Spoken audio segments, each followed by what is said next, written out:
Hello to the pointers, thank you for joining me again. In this video I'm going to give you 3 expressions which you can use when you can't agree with someone, when you disagree with someone and you realize that there is no way that you're going to agree. And that's fine, there's no problem with that. In my last video I gave you 10 ways of agreeing and disagreeing with specifically your partner in the Cambridge English exams. And in this video these expressions will also be useful to end a conversation in the Cambridge English exams, if it's the B2 First, C1 Advanced or the C2 Proficiency. But of course you can use these expressions in real life, in general English. They're very common and useful, as you will see. And the first one is horses for courses. And we use horses for courses when we want to express the idea that different people are suited to different things. So they have different skills, different abilities, and different ideas sometimes. Now you can probably guess where the origin of this expression comes from. It's from horse racing.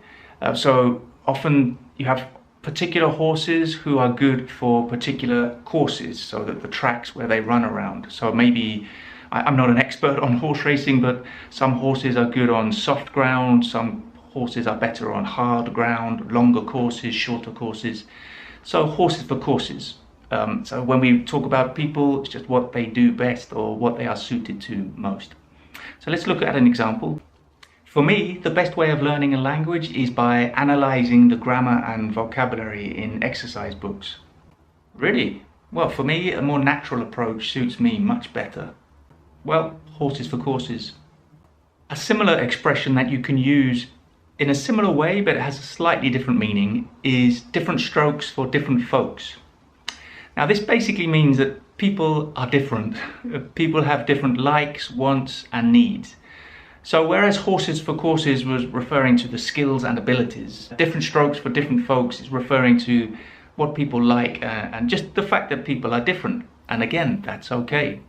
The origin of this expression actually surprisingly comes from Muhammad Ali, the legendary boxer. He coined this term when he was talking about his boxing style and how he could adapt it for different opponents.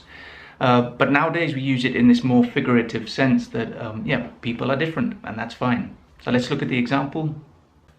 My dream home would be in the countryside, far from the hustle and bustle of the city. Oh, I would love to live in a loft-style apartment in the center of New York City. Well, different strokes for different folks. And the last expression we can use, again, for similar situations, but this has a little bit of an extra sense to it to really emphasize that perhaps it's surprising what the person you're speaking to has said. So this expression is, it takes all sorts to make a world.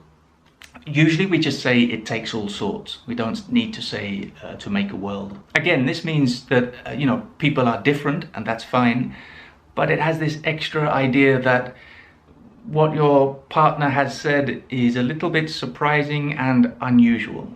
Let's look at the example. For breakfast, I usually have 2 pieces of toast and a cup of coffee. I have spaghetti bolognese with a glass of milk. Well, it takes all sorts. So yeah, that's a bit strange, isn't it, to have spaghetti and milk for breakfast? It's a bit of a strange example, I know, but it's really to emphasize that that's how we use this expression. So I hope you found this video useful. Again, like it if you did, please, and maybe think about subscribing.